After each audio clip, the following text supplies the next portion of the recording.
Fala galera, tudo bem com vocês? Vou mostrar pra vocês aqui o banho Walter.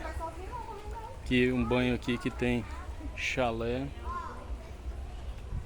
e uma ponte aqui, ó, que vai dar acesso aqui ao chalé.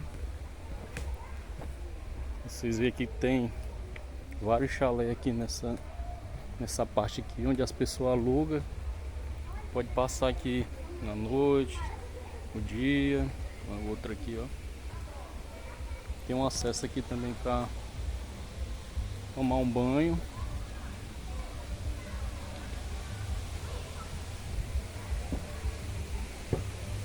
É isso aí, galera.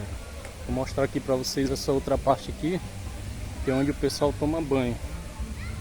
Aqui, ó, temos outro chalé aqui na frente, e ali onde o pessoal vai estar tomando banho.